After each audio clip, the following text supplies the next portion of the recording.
Good afternoon, everyone. My name is James Leba. I'm the head of business development for PowerBlock. I'll be your moderator for this portion of the conference. We have a great group of speakers here today to speak to you about the future of mining.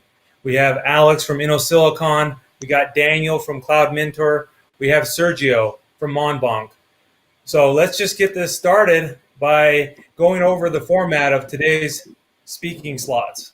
We're going to have 4 5-minute presentations from each speaker in consecutive order. After the presentation, we'll have about 25 minutes where we can have a conversation and you can ask our speakers questions that you have about what they presented on. So that being said, let's get this started. I'd like to introduce our first speaker. Thank you, Alex, Director of InnoSilicon. You're up. Hi, good afternoon, everybody. This is Alex from InnoSilicon. As you may know, InnoSilicon is a fabulous chip design company and has produced many world-famous mining machines since early 2014. It is great to meet you online and share with you my experience about mining technology. Just like this online meeting, we are actually meeting each other in a virtual world. Have you realized that our world becomes more and more virtual? You can see a place from Google Maps without even going out. You can go to know a stranger from Facebook. And you know what? You can make money through virtual currency. Isn't it amazing? What makes the virtual world real? I think it is because of the ever-evolving technology. Printing technology makes the book industry real. Communication technology makes the network industry real. Similarly, mining technology makes this virtual currency real. Many people believe that Bitcoin becomes so popular because POW ensure the trust of the blockchain information. Meanwhile, miners earn their reward through their mining activities. With more and more people participating,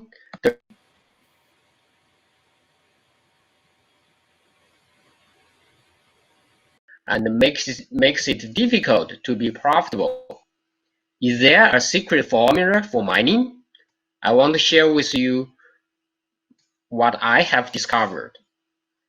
As Abraham Lincoln said, give me 6 hours to chop down a tree. I will spend the first 4 hours sharpen the axe. Have the right tool is very important. If you stay in the mining business long enough, you will find mining technology has improved a lot. This picture demonstrates the clear trend about it. Let's use our BTC miner as an example. Since early 2014 up to now, we have made 4 major generations of miners, and the total hash power per unit has increased 135 times, and the efficiency has improved 60 times, which means your mining cost can be greatly reduced from electricity bill, and also your operation cost will reduce. And at the same time, your unit hashing percentage is increased. Your daily mining profit equals the daily income from your coins minus daily electricity bill and maintenance cost. It looks simple, but do not forget it multiplies by time and the capacity of your mining. Therefore, it is also important to be friend of time. The longer you have mined, the more coins you can accumulate it. And you have to hold your coins long enough to enjoy the growth of the price. A short conclusion is, be friend with time and technology. You will be successful in mining. Thank you. Thank you so much, Alex, for that presentation. I know Silicon is an early adopter in the cryptocurrency space. They're definitely one of the biggest. And so if you're going to be wanting to listen to somebody, I know Silicon and Alex are the group that you want to speak with. So thank you very much for that presentation. I would like to go next for my portion of the presentation. As mentioned earlier, my name is James Leba. I'm the head of business development for PowerBlock. So for those of you who do not know who PowerBlock is, I'll tell you a little bit of background. We provide Bitcoin and Ethereum collateral loans. We have a trading desk that allows our customers to buy and sell cryptocurrency. And we also have a savings account for those that want to deposit coins onto our platform and earn a yield. Now, there are about 4 things that I want you to know that separate us from other cryptocurrency lenders in this space. Number 1, we have a higher loan to value than a lot of other cryptocurrency lenders. For the majority of our customers, we're providing them up to 70% loan to value. What that means is if you have $100,000 worth of Bitcoin, we'll loan you 70% or $70,000. A lot of other cryptocurrency lenders are going to try to give you a 25% loan to value or 50% loan to value. The challenge with that is in the mining industry, a lot of the margins can be thin and volatile, going up and down with the price of Bitcoin. So a lot of our customers who are miners have asked to receive as much cash as possible. To that point, number 2, difference between interest only and term interest accounts. Now, all cryptocurrency lenders are going to do interest only payments. What that means is you pay a monthly interest payment over the term of your loan. What we invented for our mining customers is a term interest loan. What that means is that you can post a little extra collateral on your loan, and what we'll do is we won't require any monthly interest payments for the term of your loan. So for example, if you took out a 12-month loan, a term loan, then you actually wouldn't have to pay the interest or the principal until the loan is paid off at the end of the term. So for a lot of mining groups that we give loans to, they want to use that cash and invest it in either buying new hardware, data centers, property, or have some runway to pay their utility bills. They can hold on to all that cash and not have to worry about making monthly interest payments until the end of the term, which has been beneficial for a lot of our mining customers. Number 3, we primarily work with high net worth individuals and companies. This is important to know because we can customize different products depending on what you're trying to do.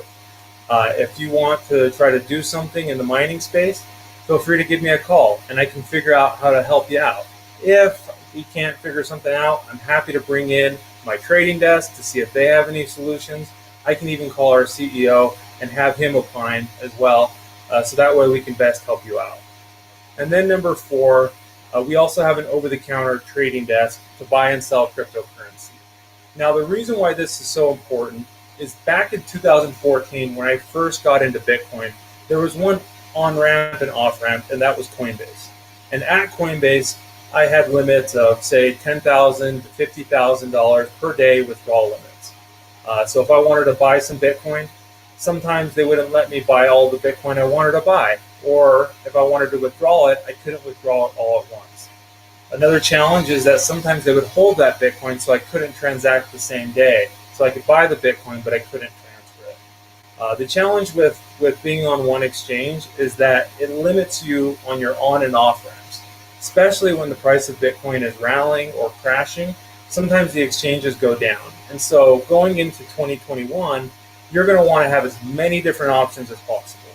We have an over-the-counter desk, so if we KYC you and you have an account with us, what you can do is if you ever want to buy and sell cryptocurrency in the same day, we can help you out with that. We'll do the wire transfer and the cryptocurrency transfer in the same day, which is incredibly valuable, especially when customers want to transact $100,000, $1 million, $5 million, $10 million tranches.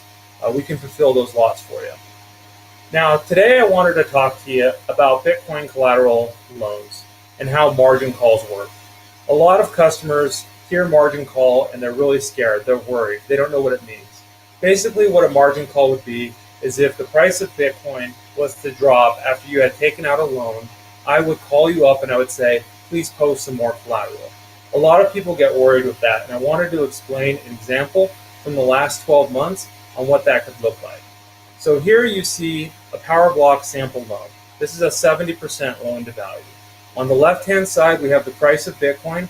On the bottom side, I have the last 12 months of the year. And then the line chart actually shows the BTC price over the past year. And so say you took out a loan when Bitcoin was at $9,000. Now what that means is that when the price of Bitcoin drops by 20%, I'm going to call you and ask you to deposit some Bitcoin. If the price was to go up by 20%, I'm actually going to send you back your Bitcoin. I only want to hold on to enough collateral to collateralize your loan. So if you were to take out a loan at $9,000, immediately about a month later, the price dropped by 20%, you'd have to send me about 2 Bitcoin. Now, I'm saying if you took out a 10 Bitcoin loan, you would send me 2 Bitcoin. Now, when the price went up back to where you initially took out the loan, I'd give you back your 2 Bitcoin. The market dropped again, you gave me back the 2 Bitcoin. So at this point, it's been about 4 months and you're not feeling too hot about Bitcoin loans. But the last half of the year, the price really rallied. So the price went back up to initially where you took out your loan. I gave you back your 2 Bitcoin. And then we hit a 20% gain from that price. So I gave you about 1.7 Bitcoin. And then we kept on going up. So I gave you about 1.3 Bitcoin. And then the price kept on going up and I gave you about 1.1 Bitcoin. The reason why a lot of our customers like this is because I only need enough collateral to collateralize your loan. You started with 10 Bitcoin, and by the time the term was over, I'm only holding on to 5.79 Bitcoin. I gave you 4.21 Bitcoin because I didn't need it to collateralize your loan. And then at the end of the 12 months, you pay your principal and interest. So that's how a Bitcoin collateral loan works, along with margin calls. I like to tell our customers, just hold on to a little extra Bitcoin, but it can be a really good way to get the cash flow that you need, so that way you can run your mining operation. That being said, that's it for my presentation. I would like to introduce our next speaker, Daniel, President of CloudMinter. Daniel? Thank you so much, James. I appreciate your introduction, albeit brief. In any event, it's also an honor to speak at this event, albeit virtual.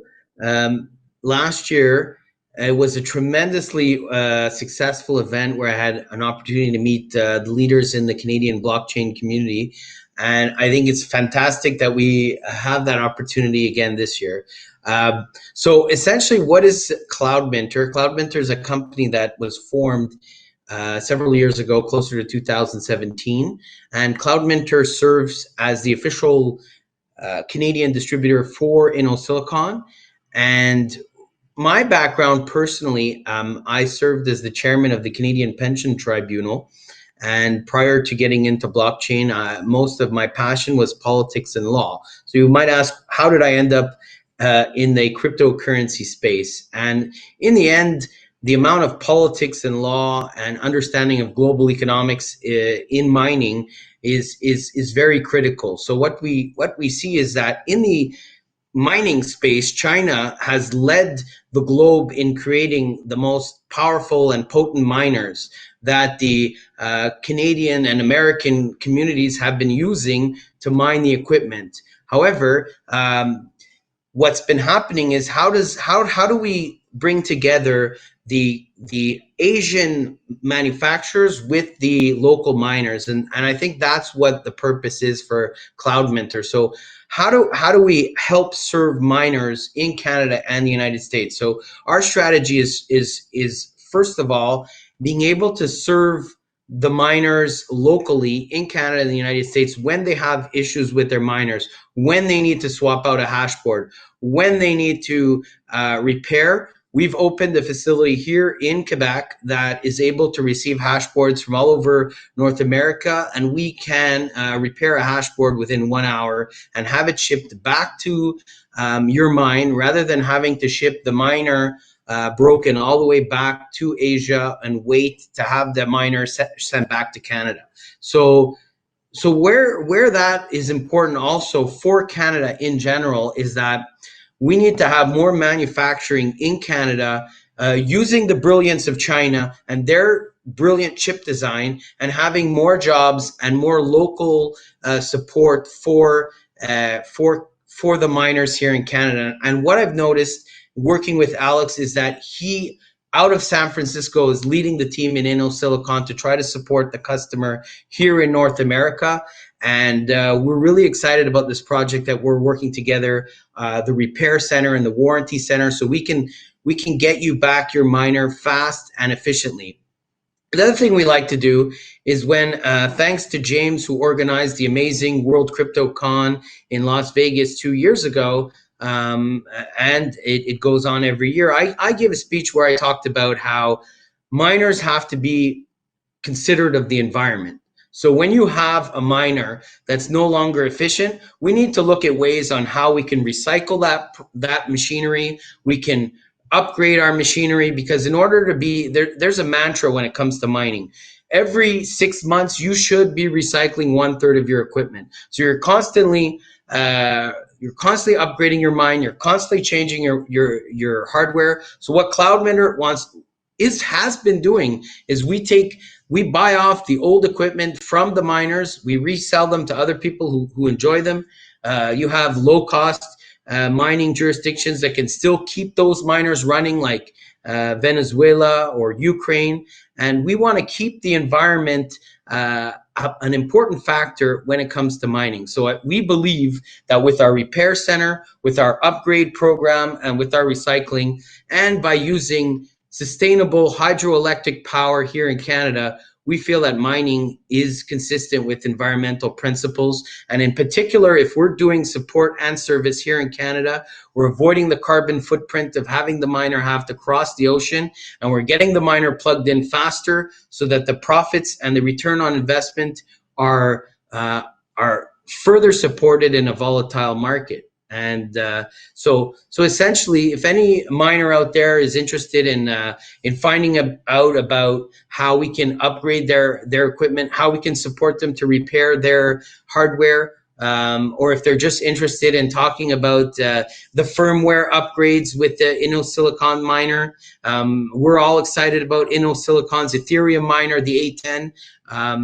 And how we can continue to use that in the context of the change between proof of mining to proof of stake. We have the capacity here at Cloudmentor to upgrade your hashboard and add additional gigs from 5 gig to 6 gig to 7 gig and so on to keep you mining. So we're very proud of the job we're doing in building a repair center here in Canada. And we thank InnoSilicon for their support in helping us build that facility. So I wish to hear from all of you out there in the virtual world, and hopefully we can help you make some money mining. Thank you so much, Daniel. I can't say how important it is to have a repair center in North America. I know for the longest time, the space is obviously very young, but for the longest time, we had to always send our mining equipment back to China to get repaired or warranty claims, and then get it sent back to us. And that turnaround time was like 3 months, potentially 9 months, maybe a year. It was insane. But to be able to have a repair center in North America, Canada, I think that's super important, as well as recycling the equipment too, because you're right, there is a second life for old equipment in places like Venezuela, where the cost of electricity is zero or subsidized by the government. And so, recycling equipment as well is really nice, because then you're not just sitting on a bunch of aluminum. So that's really great to hear all the things that you're doing there. I would like to introduce our next speaker and final speaker, and then we will open up to the panel discussion. But I would like to introduce Sergio, Chief Operating Officer of Monbonk. Hey guys, I wanted to start by saying I'm super excited to be on this conference. It's my first time up here representing Monbank as a Chief Operating Officer, and we're here to talk about the future of mining. Before I do so, I wanted to introduce myself. I'm a miner since the past 4 years. I've been in the field and only growing and getting to develop this great revolution we're in. I want to talk about Monbank. Monbank is a digital bank that's focused mainly on mass adoption to everybody, high net worth individuals, and mainly miners. Um, what we want to do is also to facilitate the buying and selling of bitcoins to miners, especially, and take it to the next level where we'd like to even offer hosting services with our 5 megawatt mine. And last but not least, as we're seeing a nice transition um, for Ethereum, let's say we could talk about mainly between the proof of work to proof of stake. So we wanted to also be involved around that and show and teach people how we could offer them a service in a secure way for them to be able to stake their coins and make back the revenue from it. That's going to be audited by Raymond Shabat. As well, for the miners, would love to be offering merchant banking services for them on the long run here. We have a lot of stuff coming up, super exciting news we want to talk to you all about and show you, talking about that. And this is where it's headed mainly. I want to keep it nice, brief, and short, and maybe move on to the discussion. What Monbank is really doing is trying to take the regular uh, institutional banking and try to merge it with this crypto world we have of Bitcoin and Ethereum, as these digital currencies are decentralized. So we want to be that bridge to show and help and adopt the system so everybody realizes and joins this revolution. This is our end goal here. Thank you.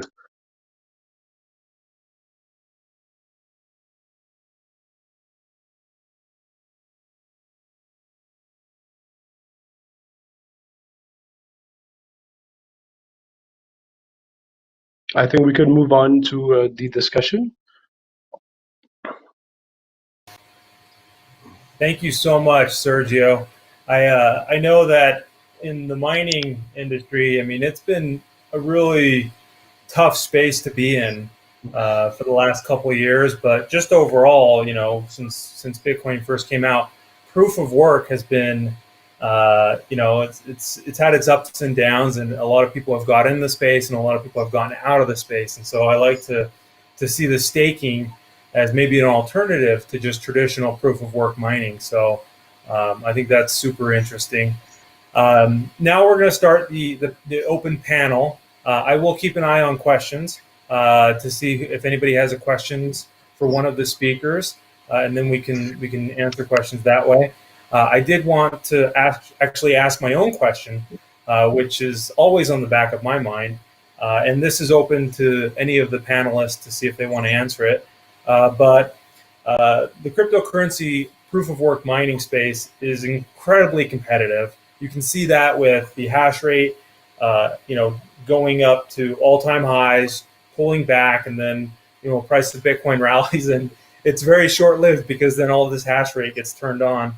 And so I want to ask you, you know, if I'm not an early adopter, if I don't have like 5 megawatts or 20 megawatts or 100 megawatts, does mining still make sense for me, or should I just buy the coins?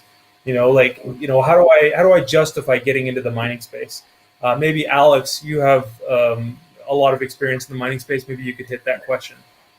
Yeah. So I've been in this business for like many years, right?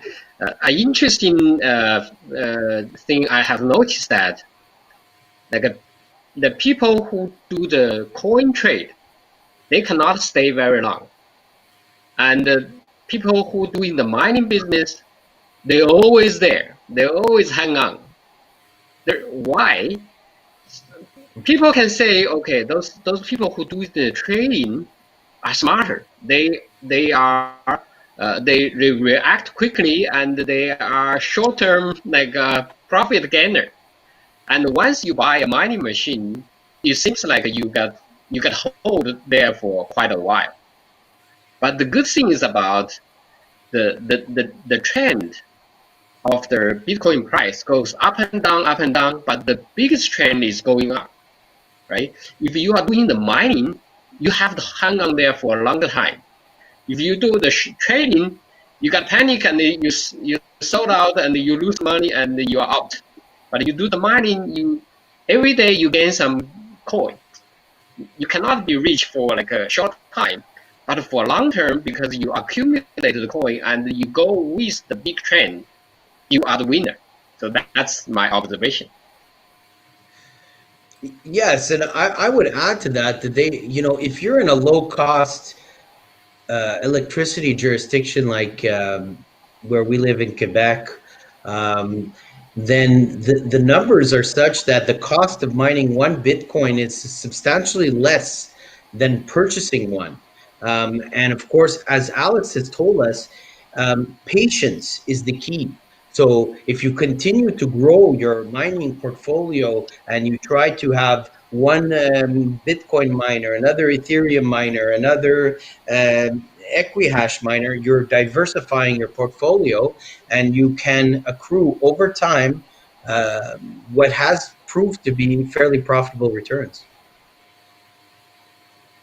Sergio, did you want to add to that?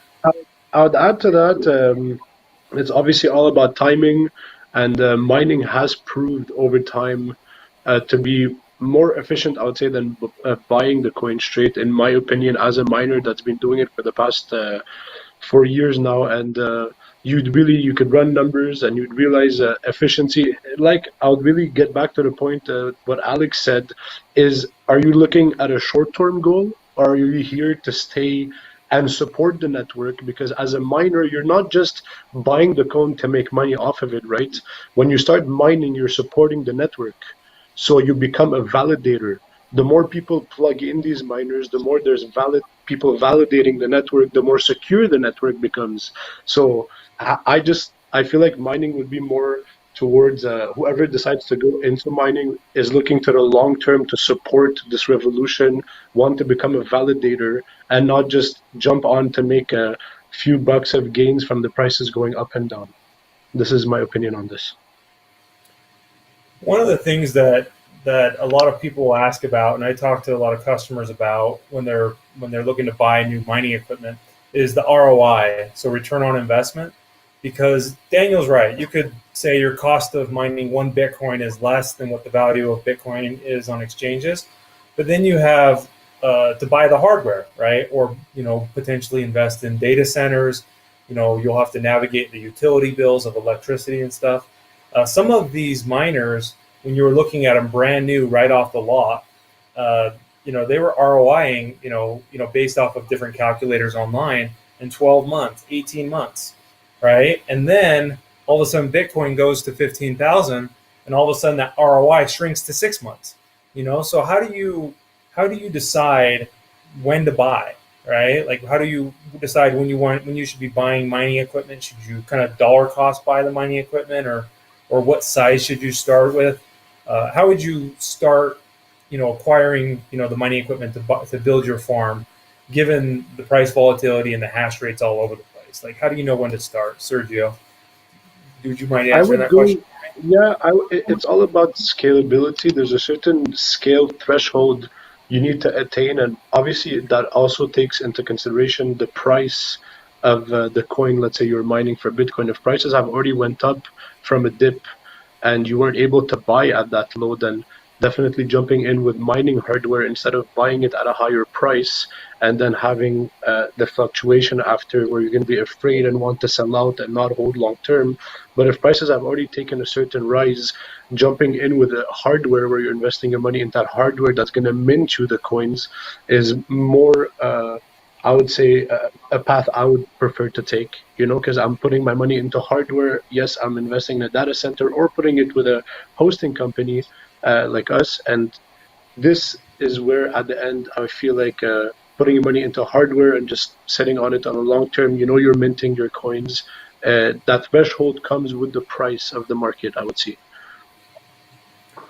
Um, Daniel, you recycle mining equipment, and so you've seen the life cycle of mining equipment once it's gone to market. You've been around in the space for a very long time, so you've seen new equipment come into the marketplace when the price is all over.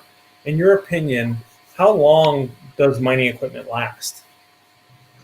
Well, it's funny because I've often prematurely predicted the death of mining equipment. I mean, one of the famous miners equipment, for example, the T1 or the equivalent in the Bitmain, which would have been the S9, they were very profitable in the beginning.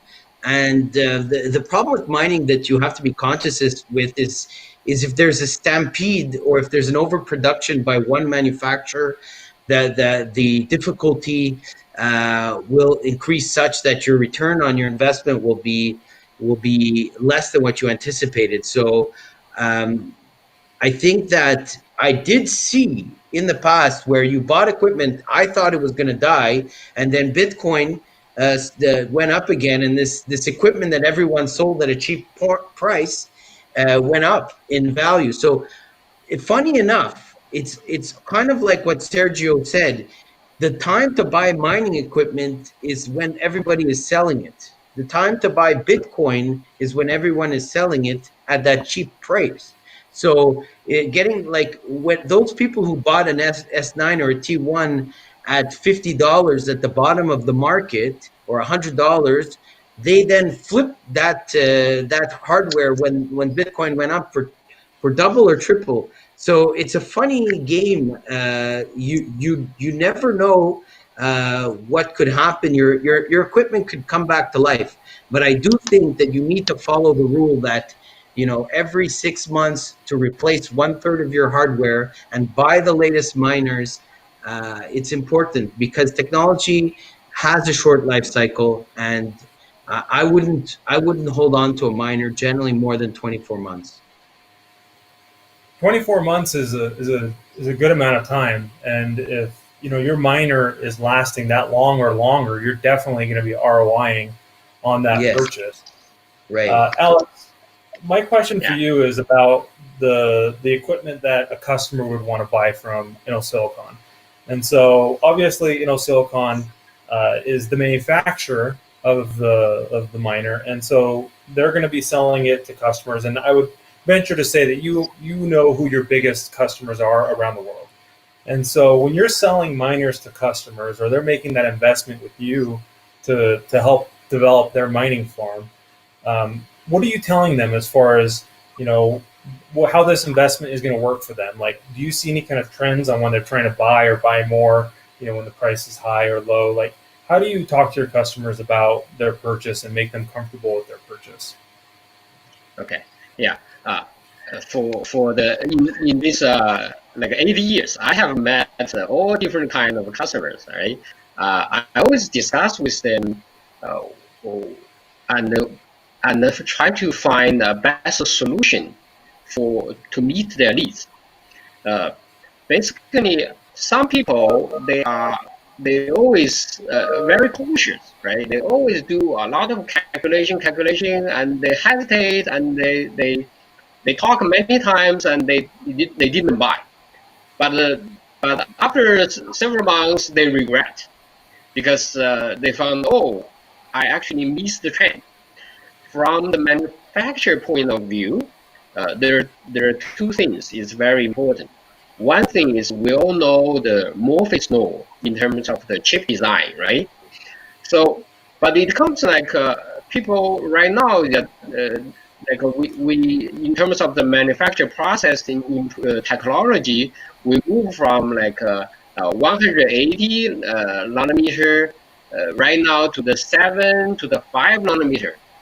Like every 2 years, it has like a new technology comes out, a new process come out, becomes more efficient, right? But nowadays, this trend slow down.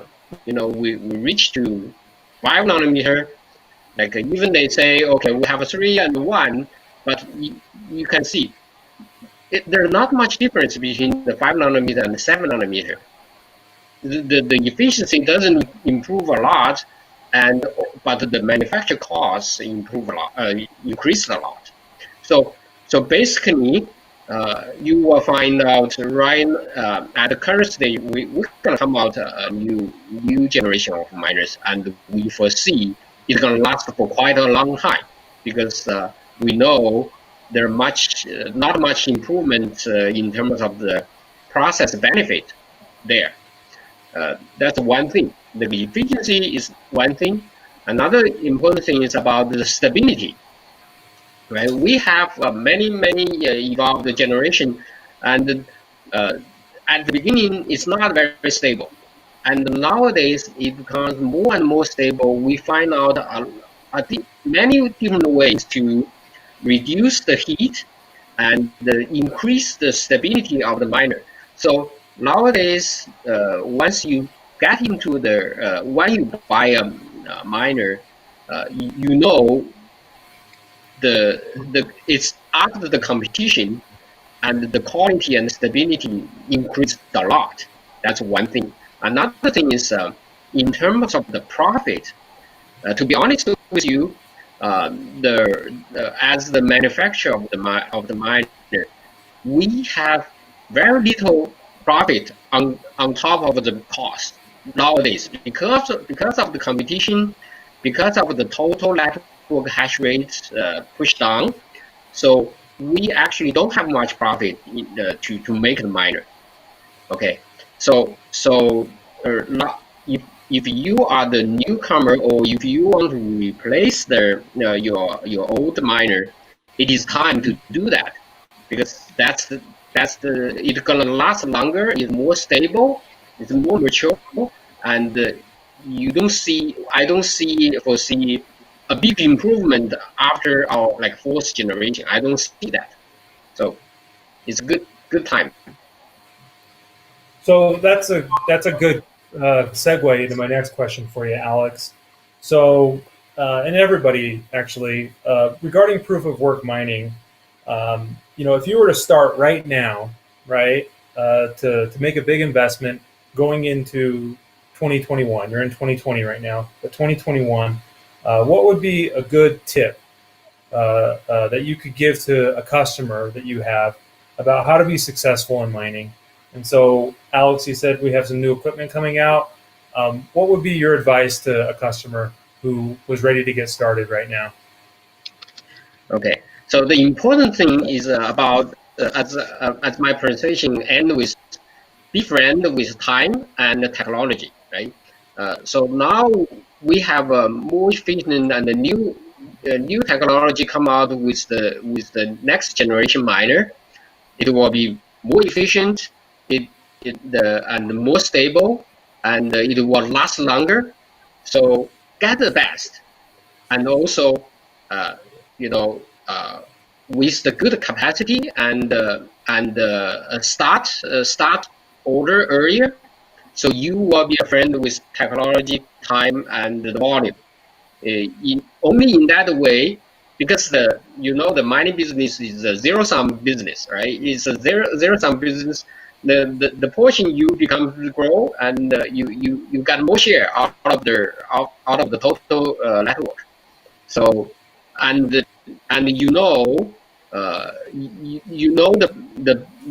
trend from like increase, that the price increasing, it becomes more and more difficult to get the coins. So the total design of the blockchain, like BTC for example, it has a top, and it ensure you have increased the cost to gain nets. So in that way, it actually hashed the current like money, right? The money print without the limit, and this one, it has a top, and it's more and more difficult to get it. So you can see it's a good hash for the financial wide. That's my suggestion. I would Okay. Daniel, I would add, Sergio, your Yeah. tip, please, sorry. to be successful in this space. Yeah, it's two very small tips. Renewable energy, that's one. It's the most important. That's your biggest cost on mining, right? It is the electricity. Renewable energy and efficiency, knowing how to move your heat in a room to be able to keep these machines in a healthy state for a long term. And renewable energy, again, I would mention that 2, 3 times as this is your most cost efficient way. Daniel, sorry for Yeah. cutting you. I'll let you No, take over. no, Sergio, your point was fascinating. I think, and I actually really was thinking a lot about what Alex was saying. Is that what it makes me think about is the miners who are the most successful are the miners who stay plugged in. And if you work with and the miners who don't sell their Bitcoin to pay their power. So if you can't afford to pay your power, um, try to buy less miners until you can afford to pay your power without selling your crypto. Or talk to a company like James or a company like Sergio, where you can find financial instruments so that you can hold your coin in the long run, and those will be the winners in this race. And so I've heard a lot of successful tips here. Time is your friend with mining. Obviously, buy the next generation equipment because that will be lasting the longest. Try to save on your costs, especially utilities, manage your heat, and then also financing. I think that's a good one. Financial instruments. I mean, you don't want to sell your coin at all. And I've seen a lot of miners who've done collateral loans and they just postpone having to actually sell their coins or they'll take that cash and reinvest it to make their farm bigger. And so I think trying to postpone ever having to sell your coin until you want to sell it, I think is a big one. So that being said, we are here to the last few minutes. There is a final question that I do have for each of the panelists. So thank you so much for speaking today and answering our questions about the evolution of mining. Our next question and final question. What will the future look like by 2021? Why don't you One begin, thing, Alex? yeah, one thing I want to add is that Silicon is stay in this business. We have a lot of friends and a lot of partners, like Daniel and James. We all get support from you, and we work together. So that's the good ecosystem that make the community grow.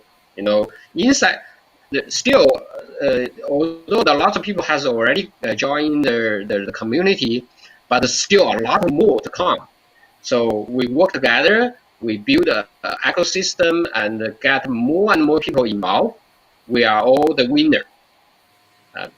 That's and in terms of the 2021, I think it's very promising, especially with the downtrend of the traditional industry and a lot of crisis on the financial side. I think we are on the right side. So, Thank you. hang on and yeah. And Sergio, what will the future look like by 2021? The future starts now. Every second we're in the future. The future of mining, future of the DeFi world is integrating the CeFi into DeFi and try to see where POW is going to move to POS for, let's say, Ethereum, not Bitcoin. And that's my vision there. And I know that if you're interested in staking and that DeFi world, definitely talk to Sergio. Daniel, what will the future look like by 2021? Well, I think the my panel is commenting on the geopolitical situation in 2020, where states are printing money, and I'm sorry, the U.S. and Canadian dollar, it doesn't look as good as Bitcoin these days, and that's why people are driving the price of Bitcoin up. And I think the future is very bright.